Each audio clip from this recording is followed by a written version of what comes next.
All right, hello, welcome to the Southbound Sports Show. I'm your host, Richie Leahy, here with Coach Matt and Rick David, my co-hosts. I apologize for the little bit late start, having some trouble with audio, so I'm hoping that everything sounds good. There might be a little bit lesser quality this week than what we normally have. I'll be adding up some of the topics and stuff this week as we go through, but starting off with high tempo. I know, Matt, you were going to call something out, so I'll go ahead and give you the start. What do you got this week? Well, one of the things that I saw that from the Michigan football site, we talked about the shark wrangler himself, Jim McElwain, and one of the things that they had on his bio was that McElwain's units were explosive offense during his time at Florida. No, they weren't.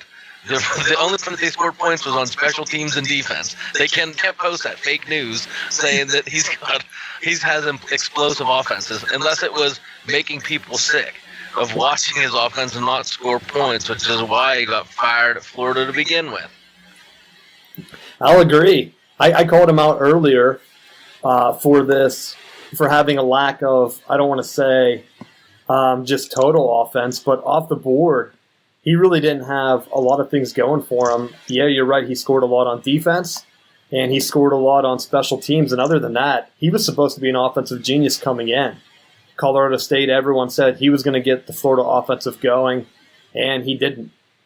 I don't know. I know he won 2 national championships on offense at Alabama, and I don't know much from his time at Colorado State. I thought he was a bad hire at Florida at the time. But I don't know why people are getting excited about him. I do know that they're looking at Tim Drevno, the offensive line coach, which our offensive line has had trouble the past couple of years. He has moved on to USC, so that might be where some of the excitement's coming from. But I definitely wouldn't be over the top excited about an explosive offense. We had that 2 years ago. We're probably not going to have that this year. I just want to see some consistency. But Rick, what do you got this week? I actually have a kind of a funny story here, something in the world of baseball. Finally, we get a comeback. After 22 years, the Arizona Diamondbacks for this regular season is bringing back the bullpen cart. Something, if you ever watch a game from the 80s or anything, you used to see a guy who used to drive like a golf cart type thing, take a player down the line. Instead of the player running or walking, whatever they do, Mariano Rivera used to walk. Hoffman used to walk too. If you have Jared Hughes, if you watched him, he pretty much full sprints out. Now you get the bullpen cart. So the Diamondbacks are the only team as of today that is using it. They're bringing it back after 22 years. The last team using it, 22 years. They're going to use it this year to get their bullpen pitchers. So I know they're in analytics. I think you froze there for a sec.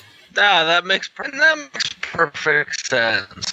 Teams in Cincinnati had one of the best bullpens in the 80s with Charlton and Dibble, or they're trying to save the arms of Randall Delgado and Brad Boxberger and trying to think who else is in that bullpen. But those are some of the names that are coming to the top of my head. No, but yeah, they're going to use it 22 years later. You need intensity, like John Rocker. You need a guy that runs out of the bullpen onto the field, takes warm-up balls to the chest. Instead of catching him, he just gets hit right in the chest. That's the intensity you need out of your closer. You don't need old guys getting carts like they're at Walmart shopping for their diabetes medicine. It's Arizona. It's Arizona. That makes perfect sense. So they can just casually just take their stroll, take their nightly medication, and then go out and pitch a couple innings. I don't know. Maybe it's a way to get some old bodies that still want to pitch. Hey, we have a bullpen cart now. Take a ride. I don't know. I don't know if this is a way to speed up the game. I don't see any Maybe other. Maybe they're doing that to try to lure Jake Arrieta in. Yeah. Maybe. I don't know. That's crazy. I feel like that just makes people lazy. But you can see it. It's all over the internet. They have the pictures of it. It's pretty nifty the way it looks. So I give them credit that way. Try them something new. So I'm going to wait and see if it works or not, if they abandon it by the All-Star game. I think what they should do is, if they're going to do it, they should go all out and have a masseuse loosening up the arm of the pitcher as he rides onto the field. She's like giving him a deep shoulder rub, or whoever the masseuse is, and then he gets out and he like does some nice stretching. I think that would be a much better use of the time, because what's he gonna do? Just be like sitting there like da da da da da, waiting for his time to get out there. It's not like they're gonna fly out there at 70 miles an hour driving. It'll be like a slow golf cart ride. He's gonna get cold. Have a guy massage him. He waves Like the Queen of England. He needs a massage. There'll be wind blowing on him from the sides. It's opened up on the sides. There'll be wind blowing on him. What, like it's always sunny in Philadelphia, where they're trying to get the membership? It's a bicep. I know exactly what you're talking about. If you don't, check that out. It's a great show. It's Always Sunny in Philadelphia. But yeah, they'll use it until one guy tumbles out of the golf cart because he's a little bit buzzed from the night before. But I just don't see it lasting for long. And if it does work out, then you're going to see the fancy, these cars will get sponsorships. And you'll see them being driven out by the Coors Light golf cart sponsoring, whatever. And it will just go over the top too far. Actually, I have the picture up here. I don't know how well you can see it. It's actually sponsored by OnTrack. So it actually does have a sponsorship on it. So there are sponsorships on it. So already, who knows? Maybe it's another way to make money. It probably is. Who knows? They probably do need it down in Arizona. They're like, we need the extra money. Let's go for it. Yeah. But all right, I'm going to save my high tempo because I'm going to talk about that in a little bit. Let's go to Steel City update. Pittsburgh Penguins. Right now in the standings, they're looking good. Metropolitan, they're in second, won 2 in a row. They're 1 point behind the Caps. I mean, the playoffs are not in jeopardy here. But the big question is going to be Matt Murray, a goalie. Out with a concussion. I don't know, Rick, does he have a timetable yet for his return?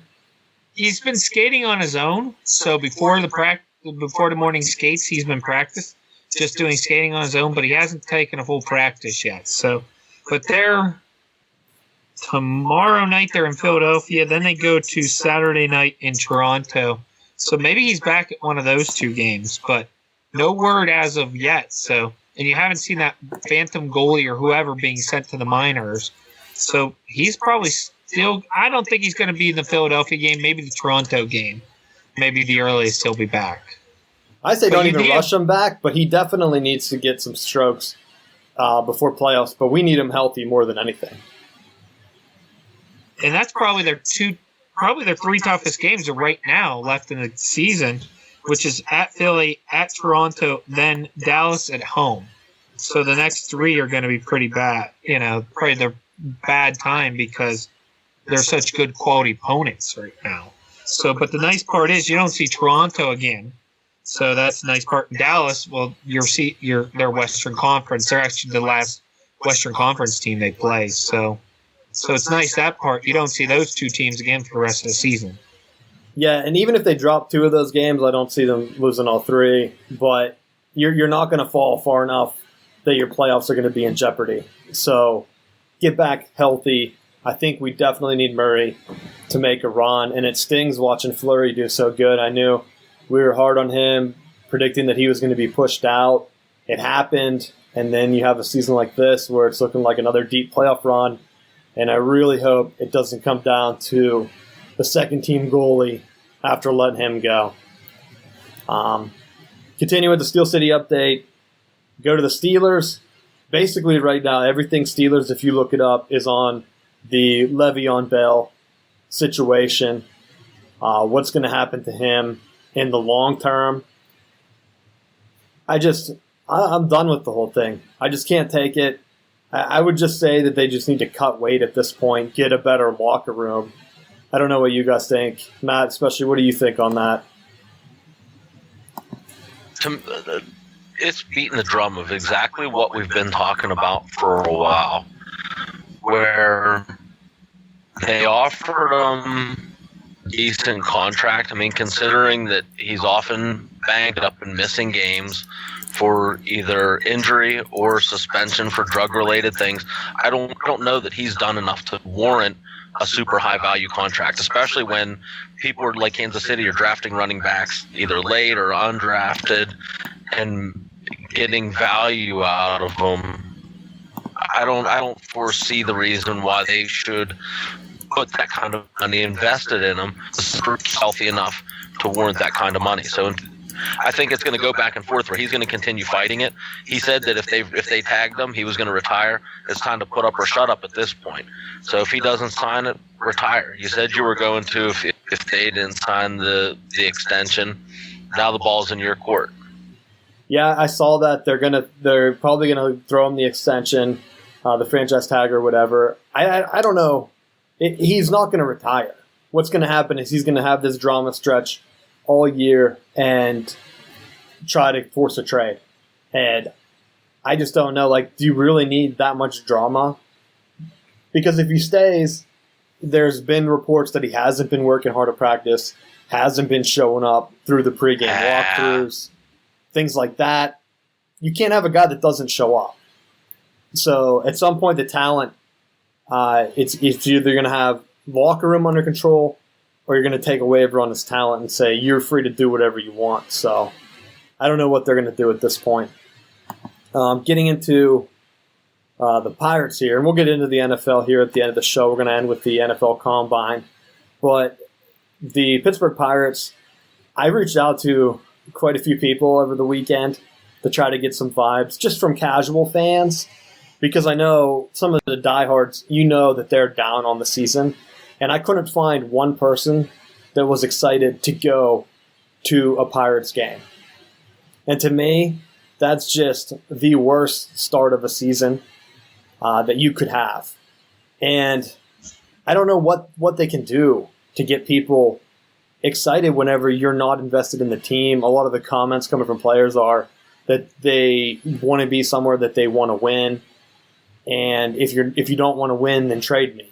And whenever you have star players, or at least your decent players, coming out saying that, it's not a good year. Rick, you have any thoughts on that? Anything you're hearing? Mostly the same thing. It's always bitterness and anger and everything. And when people talk about the Pirates, they talk about, oh, we had such a great playoff run. I still say you only won one series during this years that you built. You only won one series, and that was the one game play-in. I mean, you have 3 playoff wins to show for it. Yeah, you were there 3 years in a row, and you can say we were consistent. We had great wins. The problem was your team was built at the same time other teams were built to make the run. And your team wasn't built for the longevity. It was built for the now. And, I mean, the ownership's not going to pay anybody as long as he's there.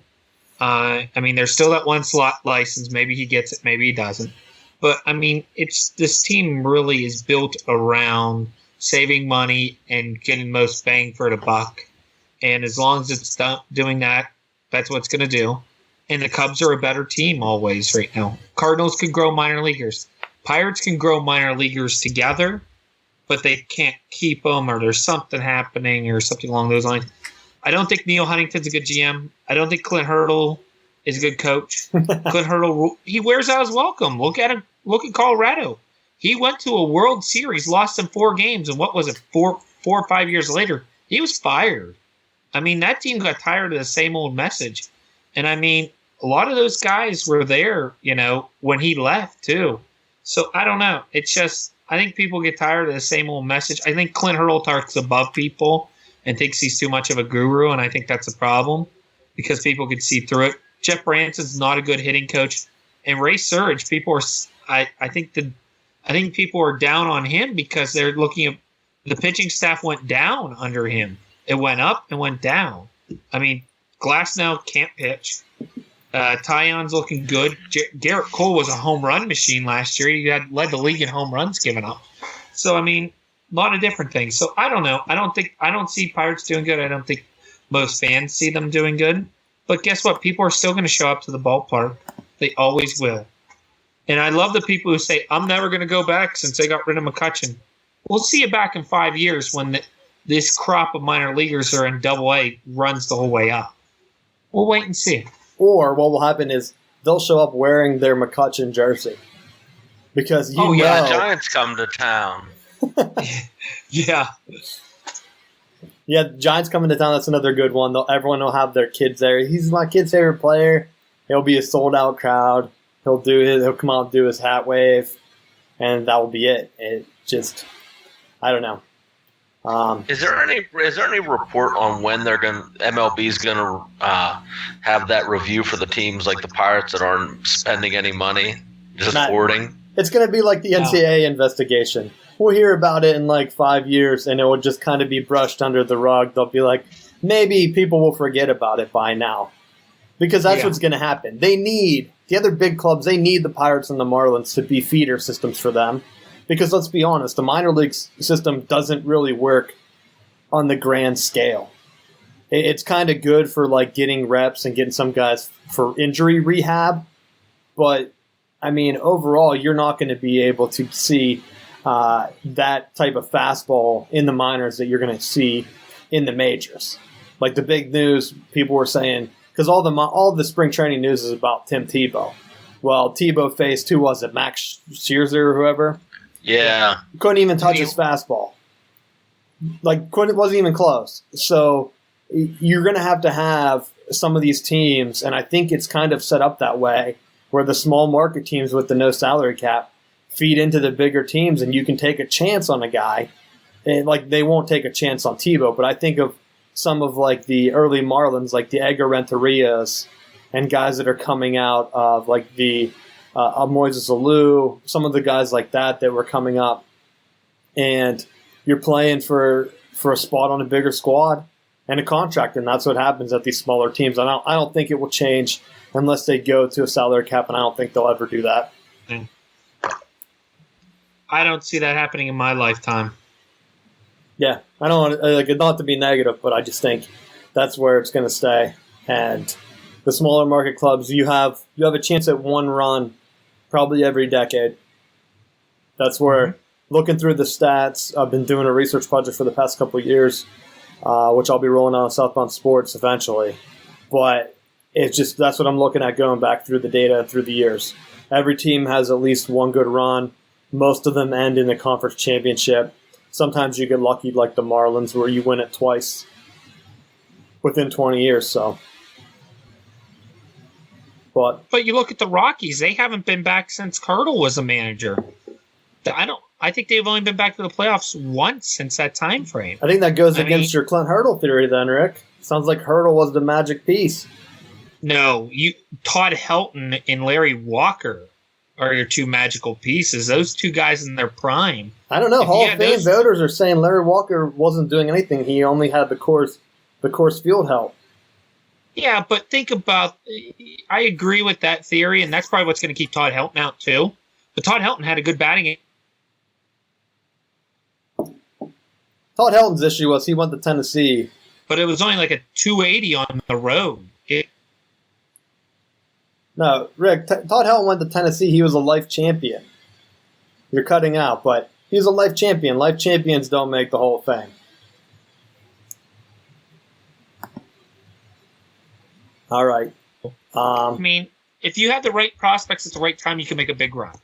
It's not that hard of a theory. Yeah, that's what it needs to be. Let's go ahead and move on. I want to try to do some smaller topics quicker today. Just to throw some things in, there's not really a lot of big stories. We'll probably end big on the NFL Combine. First thing I wanted to bring up, Big Ten hockey tournament. Hockey's been like kind of a niche sport for NCAA fans. Usually see it on ESPN. They throw some of the Frozen Four in, but there hasn't been a big conference that had their own hockey league. There wasn't a Big Ten a few years ago. Everyone kind of fit into like this Hockey East or CCHA, I believe is what they're called. And now you're starting to see some of the big schools come together, and the Big Ten hockey tournament kicked off last week. And I think it's turning into a big deal where you're going to get big schools getting eyeballs just because of the brand names. So this week coming up, you have Ohio State playing Michigan, and these are the semifinals. Ohio State and Michigan, which in football is the biggest rivalry. It gets the most viewers. Sometimes Alabama passes it up based on rankings, but historically, most viewers view that game. Then you have the other game, Penn State and Notre Dame, which Notre Dame by itself is a huge get. And the fact that they're now in this Big Ten hockey conference, the Big Ten hockey conference is also going to be adding Arizona State. I think they join next year, and they're trying to attract bigger schools to form this Big Ten hockey conference. So you're going to finally get big football, because Penn State didn't have a program years ago. Notre Dame played their own little schedule, but now they're joining up, and you're going to have basically a superpower conference. I think all four of those teams are in or around the top 10 in the rankings, power rankings going into the tournament. And instead of people tuning in to watch Boston or Minnesota Duluth or Michigan Tech in the NCAA tournament, now you're going to have big school brands, and I wonder how it's going to affect hockey viewership and if other people are going to see this, check it out, and if they're going to go ahead and build up some of the younger guys into the NHL viewership, because it's only going to help the NHL get viewers whenever you have kids that grow up and see that their local big sports team, like kids that grow up in central Pennsylvania now, they have a school in Penn State. I think Pitt should honestly build a team. Why not? It's not like they're doing great in any other sports. There's not as much competition. So you have a chance here, and it's going to be something to watch. So I don't know if you guys watch any college hockey, but I've been keeping an eye on it. Two great matchups. I think they're going to be Friday or Saturday. It's Penn State at Notre Dame, and it's Michigan at Ohio State. And I think the automatic tournament winner gets a bid just like in the NCAA tournament. But you're finally starting to get some big schools that have big football followings. So it'll be interesting to see if that translates across. I know Penn State's had some pretty good success. Will they be able to keep it up? Using that as a segue now into the NCAA basketball conference tournaments, my high tempo this week, Michigan Wolverines back-to-back champs. I saved it so I didn't go and talk about it twice. Big Ten champions. There's been a lot of debate, and I'll get your guys' thoughts on this in a second. But normally, this is basketball conference championship week right now. If you're getting ready for your brackets, this is kind of like our pre-show, looking to see what teams are going to be good. Are there going to be any upsets? Our team's going to be able to play their way in. But oddly enough, the Big Ten wanted to play at Madison Square Garden. And so they took their conference schedule, condensed it, and they played last weekend. Normally, only the smaller conferences do that because they don't get the TV eyeballs if they play this week. Well, instead, the Big Ten stole the show, had some great matchups. I think Michigan played Michigan State on Saturday, ended up playing Purdue on Sunday. I was very impressed with Penn State. I was hoping Penn State would make the finals against Michigan. I know I texted you, Rick, but just seeing how the tournament played in New York, I don't know if it was worth it. Because Penn State's now they're eliminated, basically, going in. And the only thing that can happen at this point, as a Penn State fan, you have no hope. You're sitting out a full week waiting to see if you make the NIT. It's just crazy that I don't know if this is going to help the Big Ten at all. Looking at the conference tournaments that are still going on, because anyone could play in. Any conference tournament that has an upset winner is going to knock out some of these schools that have a slim chance, and I don't think this early tournament did anything to help Big Ten fans. Penn State could have been closer to the tournament. Now, would they have won if it was a week later? Probably not, but I don't know. What are you guys watching this weekend for college basketball? Have any surprise picks? How do you think your teams are going to do? We'll start with you, Rick. I was hoping for the Penn State upset against Purdue. I thought they needed that win to get into the tournament. I think right now they're fringe. They're definitely in the NIT, but they needed that win to get in. So, I mean, I think that's one thing that hurt them. Now, Michigan won, so obviously they're already in. Michigan State's going to be in. Purdue's going to be in because they're ranking. And Ohio State will probably get in too out of the Big Ten. I think those are all guarantees. But who knows what the rest of the conference. And it's a small year. And I wonder if there's some bias, to be honest. Because the next two teams up right now, if you're looking at it, would probably be Nebraska and possibly Penn State. Is there a reason the Big Ten last year had 8 teams and now they're only going to get 4 in? Is it because those schools are traditionally football schools and awful at basketball? Because I would imagine that if that was Indiana instead of Nebraska or Indiana instead of Penn State, they would be getting the nod. And I agree with you. I think it's because you don't know some of these teams or don't know the players, don't know the coaches. And, I mean, Penn State was finally getting some TV time. So, I mean, on ESPN, I mean, there wasn't really a challenge. They were getting it, and I think that's part of the reason. They didn't have to compete with the other conferences. Like, we get the 12 o'clock time slot compared to the 2 or the 4 or the 6, the 8, whatever it may be. They didn't have to compete with time slots. The time slot was theirs every night. They had the night time slot. So I understand that reason, but at the same token, you already forgot that Penn State played, you know. You're going to forget, like, in a couple of days here that Michigan won the Big Ten. You know, it's out of sight, out of mind. So where all these other big conferences are going to be finishing up on, you know, Friday, Saturday, Sunday, you know, you're going to forget about them. So, but they did have good crowds. I mean, I was surprised at some of the crowds. They were shooting some live shots, and I'm like, holy crap, there's actually fans here. I'm like, we're nowhere near. You know, some of these schools, like Michigan State, Purdue, Penn State, we were like nowhere near these schools. That's because they said that it was 80% Michigan fans in New York City. It has like the highest alumni base of the Big Ten schools. So I like it there because that was like a home game. If you watched on TV, a lot of booing when that big Isaac Haas, who Penn State, there was no answer for that guy. I mean, no. Penn State played good, but you can't have. That dude's what, 7'2", 250 pounds? He was a man-child. He pushed Michigan's Mo Wagner around. And Wagner's like a legit big man that the NBA is looking at. And he couldn't do anything on Haas because he was like a big, giant statue. The only thing is he couldn't make it with it. He could only make shots with his right hand, I believe, or left hand. It was one of them. Because once Michigan adjusted and forced him on that other side, he had like 10 bricks in a row, which caused them to go up like 18 points going at like late in the fourth quarter. And I don't know, Penn State probably didn't have 2 huge 7-foot guys to balance that out, but impossible to guard that guy. And that's how Purdue won. It was easy for them to win. So, I mean, there wasn't even a contest there. So, and Purdue gets those big guys all the time. Where do they find them?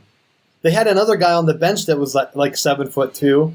They brought him in from like Netherlands or somewhere. It's like, could you imagine just fly over there and you're like, hey, we're Purdue. We're like, where the hell is Purdue? Yeah. Like, it's not like a brand name school or even like the name of a state where they can point on a map. There's no Purdue on the map. So crazy that they get those guys.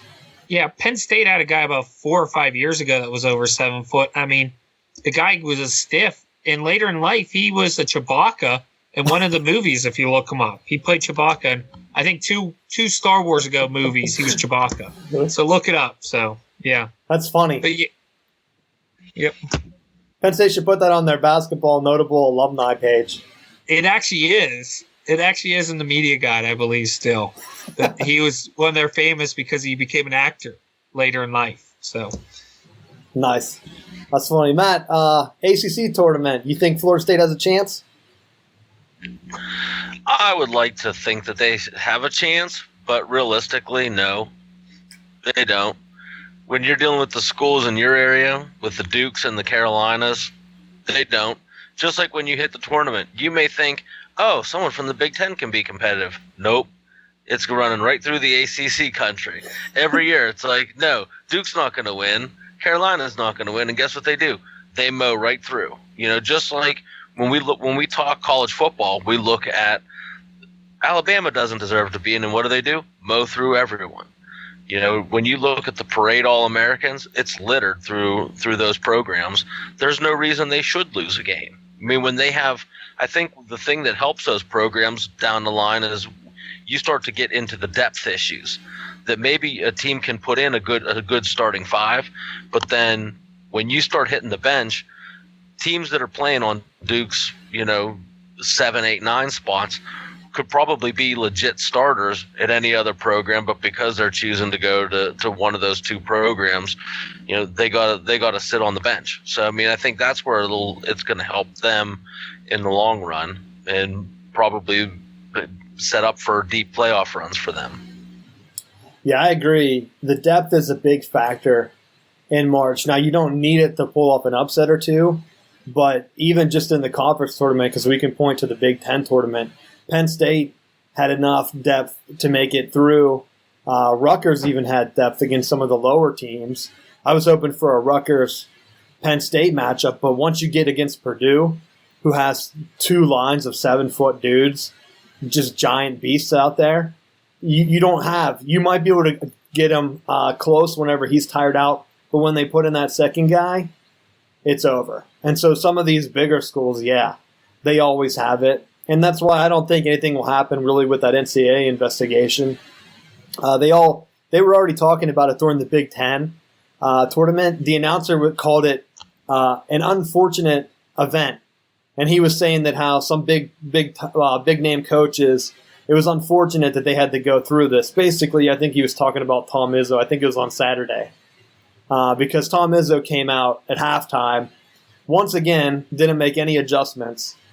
John Beilein put his adjustments in, and Michigan just thrashed them in the second half.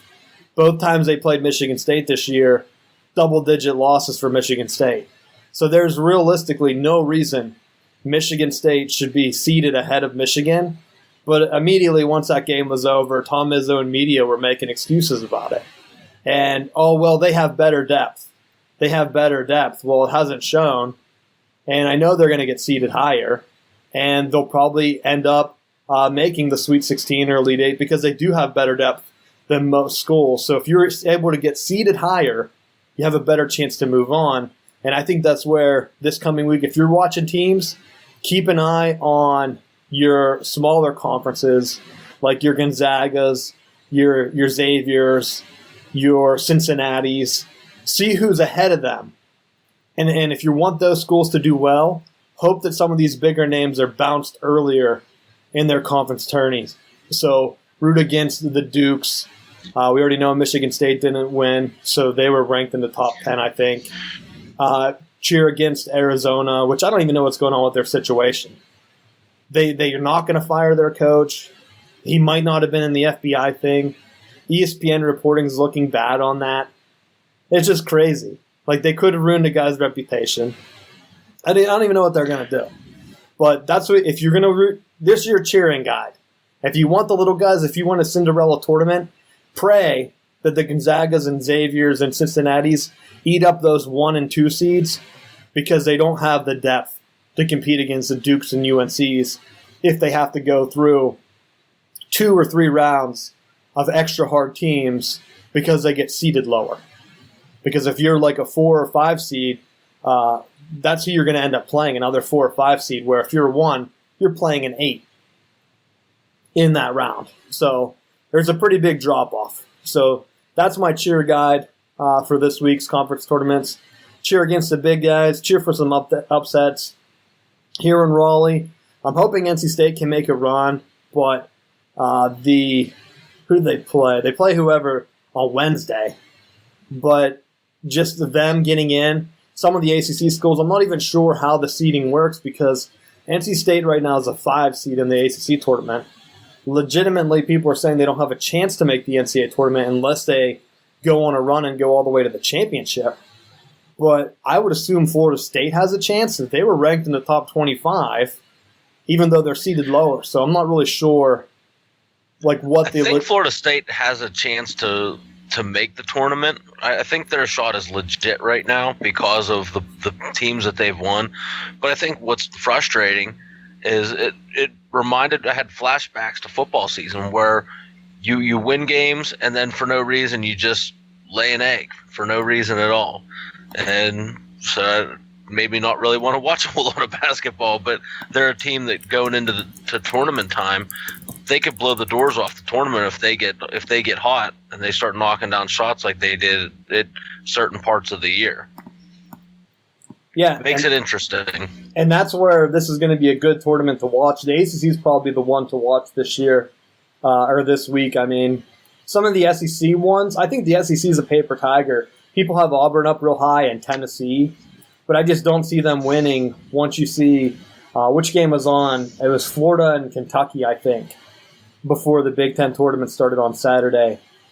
And you could just see the guys that Auburn and Tennessee have. Yeah, it's like exactly what Matt's saying for Florida State. Can they make their shots and make the run? Because you're not going to have the depth to match up against the Kentucky. Is Calipari going to outcoach you?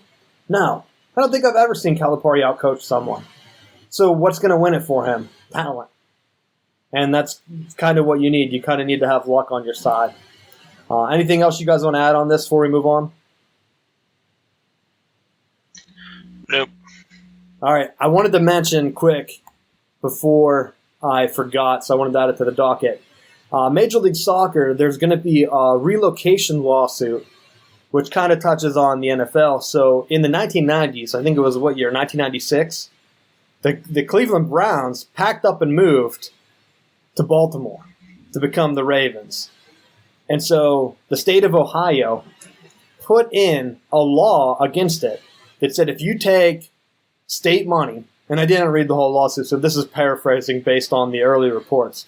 If you take state money, you need to give a heads up of 6 months that you're moving your team and give local buyers a chance to purchase the team. And right now, Major League Soccer is trying to move from Columbus to Austin, Texas. I think, I'm not 100% sure, but they were looking at expanding down there in like San Antonio, so they were trying to get like a little Southern division going. And so they were trying to move the team from Ohio down because the rumors are they're going to add Cincinnati then. So they're going to just kind of shuffle around and try to move from Columbus and get into Cincinnati, who has other professional sports teams, the Reds, the Bengals, into more of a professional sports market. Columbus is Ohio State, where they're from. So something to just keep an eye on. I wanted to put it out there because it's not being picked up a lot. But some local Ohio natives, lawyers, they are actually going to sue Major League Soccer. And I don't think anything will come of it.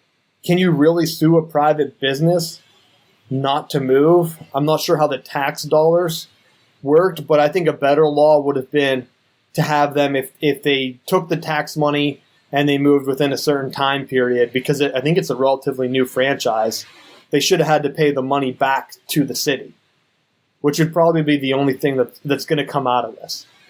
But I don't know. It'll be interesting to see just because of all the movement talk that's happened in the NFL, moving the Raiders to Vegas. Every year it seems like they're trying to move the Minnesota Vikings somewhere. So keep an eye on this. Big lawsuit, big thing coming. And going to take that and move into the NFL Combine. Matt, you want to go ahead and give your thoughts on the Combine first, since you're big coach here? One of the things, I think you kind of have to go into the Combine with a bit of bated breath. For your people who have the higher profile resumes, the people that you see consistently on TV, I really don't think that there's a lot that you can do at the Combine that's going to help or hurt your situation. I think where the Combine really helps is for some of the lower tier people, maybe people that you don't see a whole lot about, that then helps elevate their draft stock. Like you take the UCF guy, the Shaquem, what's his last name? Can't think of it. Griffin. You know, he's a guy that now, based off of his performance at the Combine, he's gonna project into someone's top 2 rounds based off of his bench press and the things that he's able to do with his 40 and things like that. And he wasn't even invited. So make sure everyone knows that. Like, they didn't even invite him to the draft, probably because he only has one arm or one hand. So yeah. I mean, he basically played his way into the draft, kind of. We don't know for sure. Absolutely. And you get all kinds of hype. Every year there's someone that, their 40 time is off the chart, that they say, oh, this is the can't miss guy. I think you kind of go through and you want to see them compete. I think that it's a knock for people who get the invite and then don't go. I think that it looks poorly on them. That if you have that opportunity, why not take it? But I think if you go and you compete and maybe you have an off day, you still have the pro day at your own university where you're able to demonstrate, your throwing skills. If you're a quarterback, your route running, different things for receivers and running backs.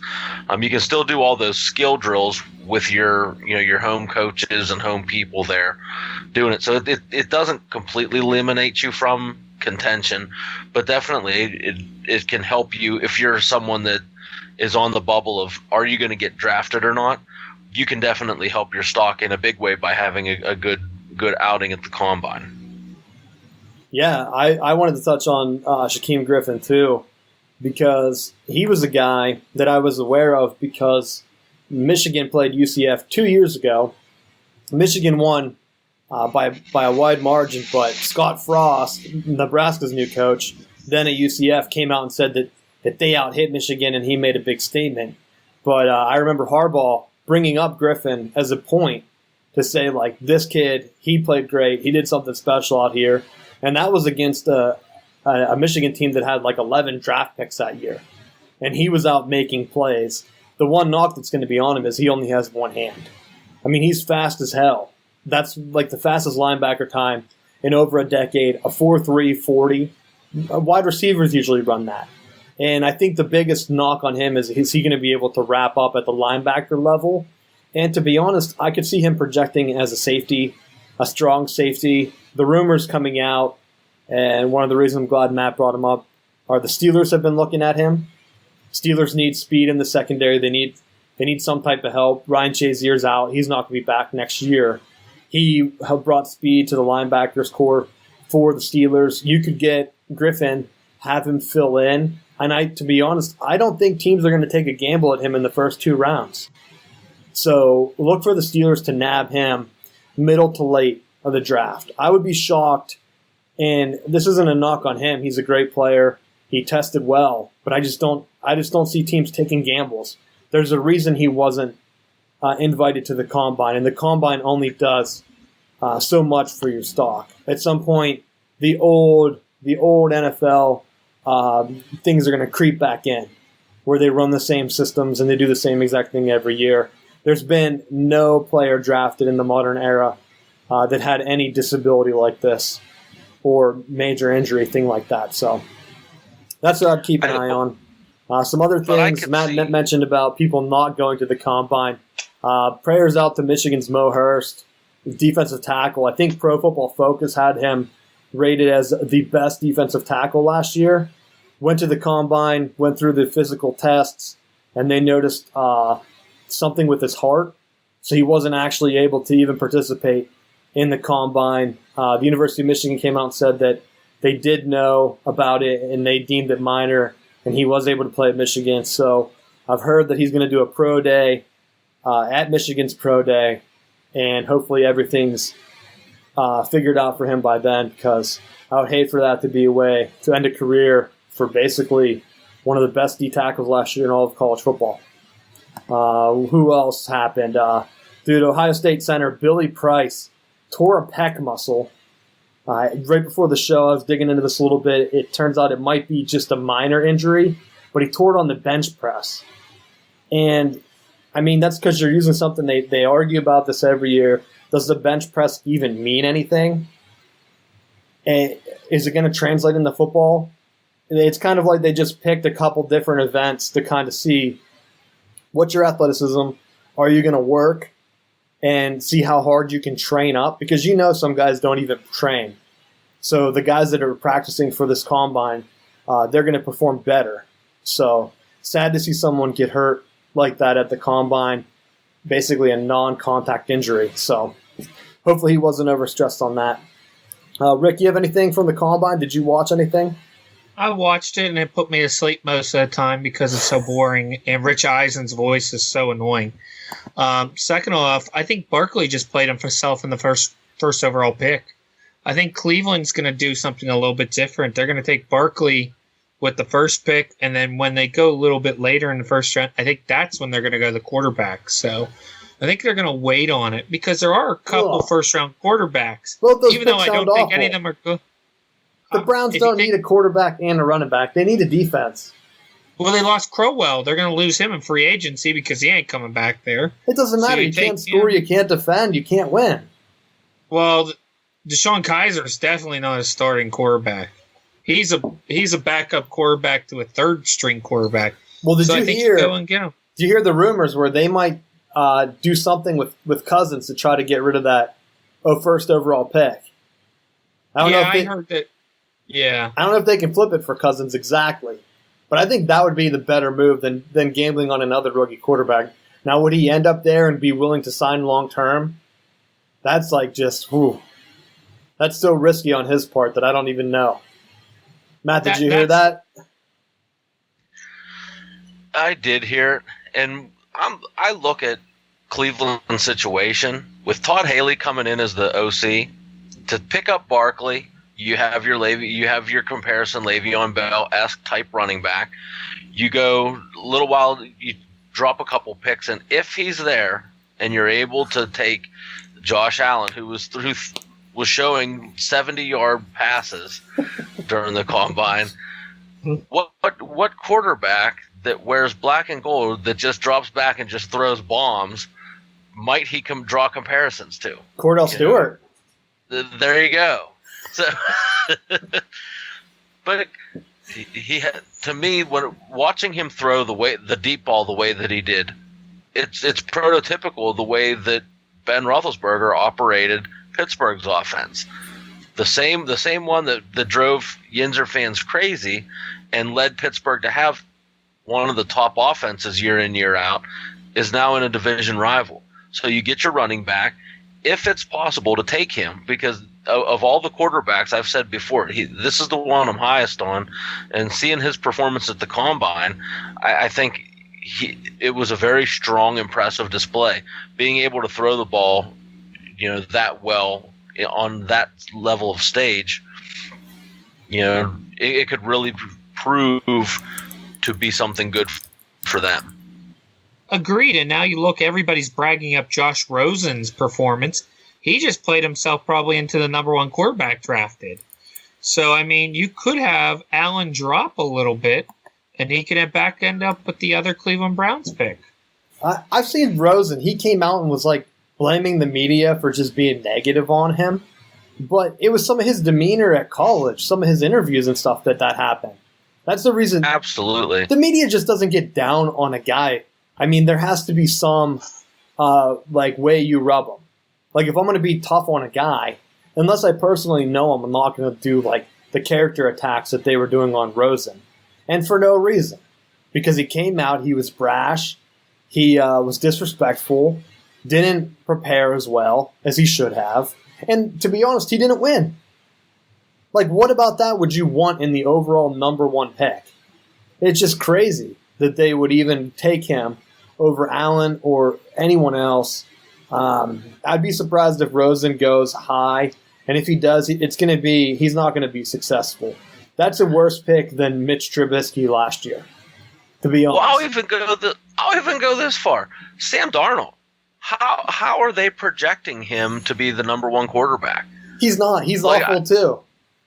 He's awful, and I keep seeing his name popping up as possible number one overall draft picks. If they do, that would be a total Cleveland move to take someone that bad. Awful.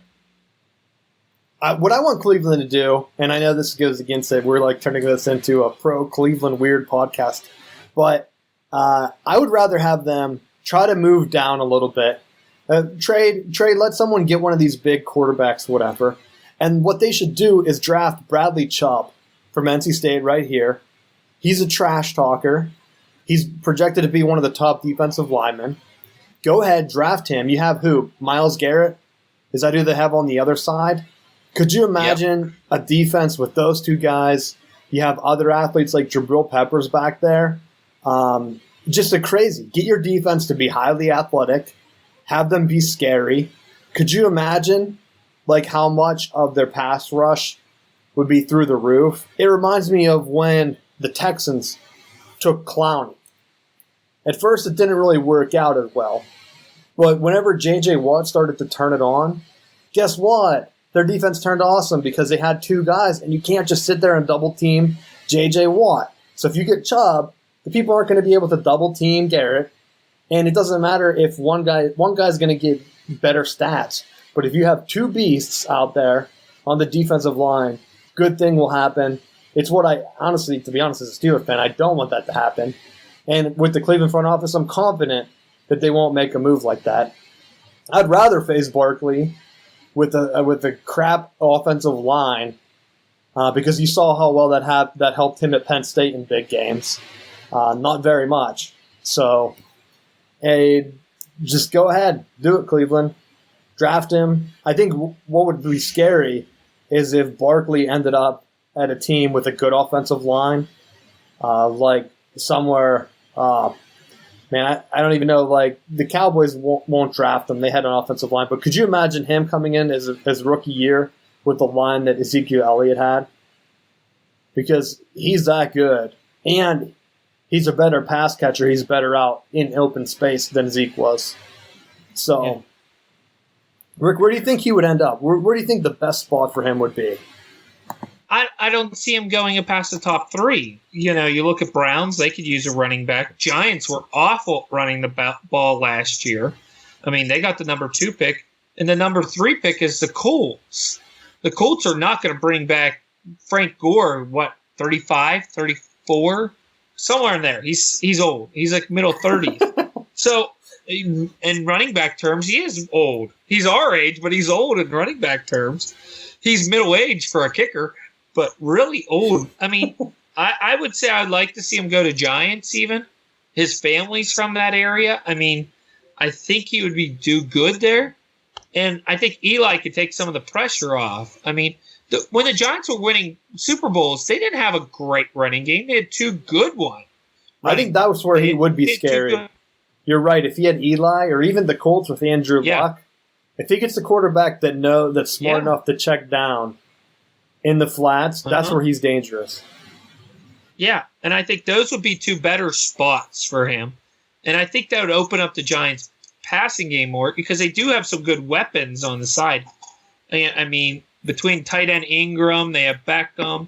I mean, they got other weapons, and just Barkley could play into that system and make that offense even better. I would like him to go to. But here's where you see all these quarterbacks are hyping. Browns have 1 and 4, and then it goes Broncos at 5 and Jets at 6. So you'll probably have some of the quarterbacks go within those picks. I mean, then it goes Buccaneers, Bears, 49ers, Raiders. Dolphins are probably going to keep Tannehill. So, I mean, the other quarterbacks could fall quickly because those teams aren't going for anybody. They either traded or they drafted big quarterbacks. So, I don't know. We may see a lot of quarterbacks fall in a hurry. Do you think the Steelers will take one again? I think they should. I'm glad that you brought that up because I think that I know I'm going to be in a minority, but he's going to be there. I wouldn't mind him taking Lamar Jackson for the athletic ability and the stuff that he's bringing. It wouldn't. I don't think they will. But Pittsburgh has a history of taking athletic players and allowing them to do their thing. They did draft Dennis Dixon. If you remember, similar situation. Absolutely. Dennis Dixon coming out of Oregon, running a spread. A lot of people said he couldn't make it in the NFL. Fell to the late rounds. Steelers took him, thinking they could use him for another slash situation. He ended up being a backup quarterback for a few years, but I could see that happening with Lamar. My worry would be more along the lines of Sam Darnold falls, and they pick him. And then it's Sundays, whenever Ben Roethlisberger gets hurt, I have to smash my face off the wall. And I might actually cry on the podcast when Sam Darnold throws straight into a linebacker dropping back in coverage. Well, you wouldn't have to worry about that because he would just get crushed. It would just be like fumbling all over again. Like when Ken Graham was there, just stand back there with a giant bullseye on his back, and just get drilled repetitively. But I think if he fell there, I know that every time the draft rolls around, it's Pittsburgh said they have to take a linebacker, they have to take secondary help, their defense is poor. I don't know that their defense is as poor as well. I think they could address, bringing back Timmons to fill Shazir's void until he comes back, unless Shazir is going to be 100% completely done and retire because of this. I don't know if he's planning on making a comeback, but he could be a stopgap till Shazir comes back.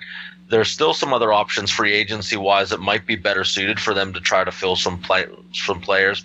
I think you got to find – maybe if it's not Lamar Jackson, it has to be someone. You got to find somebody because with what the quarterbacks are on the depth chart right now, I don't think that they have the heir apparent to Ben Roethlisberger, and Ben's not getting any younger, so they need to start finding someone, whether it be free agency or the draft. Get someone younger in there to know what the heck's going on, so you don't have to go through 10 years of terrible quarterback play till you find the next good one. That's where it really comes down to, does Dobbs take that step? Normally after the first year, there has to be some type of growth. We haven't seen it with Landry Jones the past couple of years. Is he decent enough to play preseason? Yeah. But is he going to get any wins? No. So is Dobbs going to take that step, or is he going to come back to looking lost like he did a lot last preseason? And is it worth giving him some competition that's maybe a little bit more athletic, like Lamar Jackson, where you have a guy coming in who's used to winning, he's able to make plays, and you tell Dobbs, look, we have another guy right behind you that if you're not learning the game, if you can't handle the speed, well, we can put this guy back here because he can make plays like he did in college, and then you let them battle it out, and then the Landry Jones kind of fades out. But I'd be more worried that they don't do that, and they take another statue quarterback, and then you have two contrasting styles. Because Dobbs, even though he's a pocket passer, he still moves around a good bit. But Landry Jones, even, he kind of ran spread in college, even though he's a little bit slower at making reads. But I think it comes down to what's going to be available. And like you said on defense, I still think they're going to be able to get Griffin late, second day, maybe even third day. And that's where, you want someone that's fast to plug the Shazier void for a little bit. Go for it. I think his brother or his cousin plays in the NFL. So, I mean, yes. He's going to be familiar with the terminology. So let's go for it. That's my final thoughts on the combine. Let's go get him. Anything else you guys want to do NFL-wise?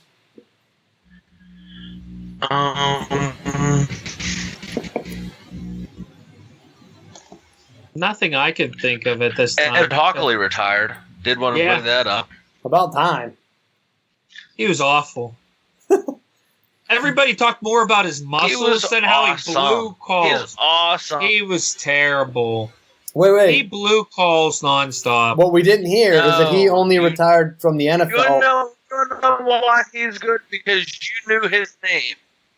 I knew his name because he blew calls and couldn't do it, and he wore his little brother's shirts to the game. It's like, buddy, Foot Locker, you can go get a new one. Jeez.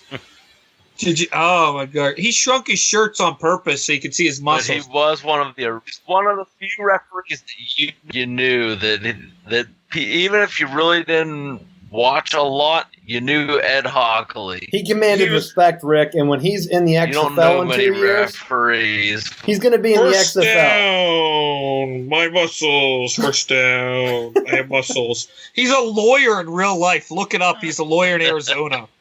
You really need muscles to be a lawyer in the law rooms in of Arizona. Hey, that's where fine. retired people go. He's going to be head official of the XFL. Watch it. It doesn't matter what you do. Having strong muscles helps you in life. Yeah, in the XFL, he could probably cut the sleeves off like Steve Austin style. So he doesn't need sleeves. So he could just have like cut off T-shirts. Makes sense. He'd be great for the XFL. He'll be head ref because they need star power, Rick. What else draws in fans like a star ref? Wow, a star ref. Are you going to make an argument that referees bring people into the game? Hey, Fox has a whole segment around Mike Pereira, rules expert. Yeah, because the NFL referees were so awful last year that none of them knew the calls, and then they took 25 hours to get a call and then get it wrong. That is not a catch, even though he caught the ball, fell to the ground. He sneezed on it 3.5 minutes later, so it's no catch. I should change my LinkedIn profile to say NFL rules expert and just post breakdowns of replays. Yeah. Maybe Fox will hire me as the rules expert. CBS, when they got rid of the other guy who couldn't cook, when he was like 0 for 27 in a row on when they went to him. I can't even think of his name.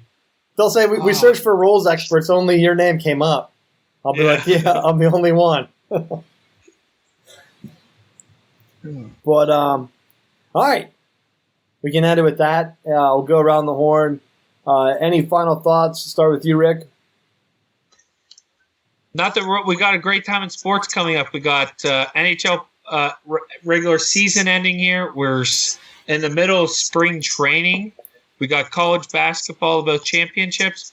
I'm thinking I'm going to go on a limb and take UConn women in the bracket. So really, really going out on a limb there. And, I'm going to still take Penn State in the Frozen Four, even though Notre Dame has a very good team. So I'll give them the credit there. But it's a great time in sports. So recommend taking some time off if you can and watching some sporting events. So really good time. And we've got to hit on fantasy baseball, too, in the coming weeks. Because I don't know when that – most people, we drafted super early. But yeah, we drafted because I'm going on vacation next week. So that's why we drafted. Yeah. So and this year begins early because it begins on March 27th, I think, is opening day, which is a Thursday, which is really weird. Well, not if the North keeps getting hammered by these weird winter storms. Yankees won't get any games in. Now, Boston won't even see the regular season until May. I mean, I've a friend that's in Boston right now. He's been waiting for a week to get out of Boston to go to Arizona, watch spring training. His plane flight tomorrow, he's getting another nor'easter. He's never going to make it. So, crazy time up there. Wish those people the best. So, 400,000 people at one time in Pennsylvania were out of power last week. Ooh. So, it's just going to get worse. Yeah. So, that's pretty much the whole entire Poconos down to Philadelphia, Matt, any final thoughts for you this week? No, I don't really have any. I got all my thoughts out earlier on the show. Be safe and stay warm. Yeah, same for me. Just another shout out. Big Ten champions back to back. Go Blue. And hopefully get that higher seed over Michigan State because they don't deserve it. Thanks for watching. Follow us on Twitter, S-Bound Sports, Facebook. You can also check us out on Apple News. Some of our stuff's getting syndicated directly there. So favorite us on there. Favorite us on iTunes. Subscribe to us. And we will see you next week.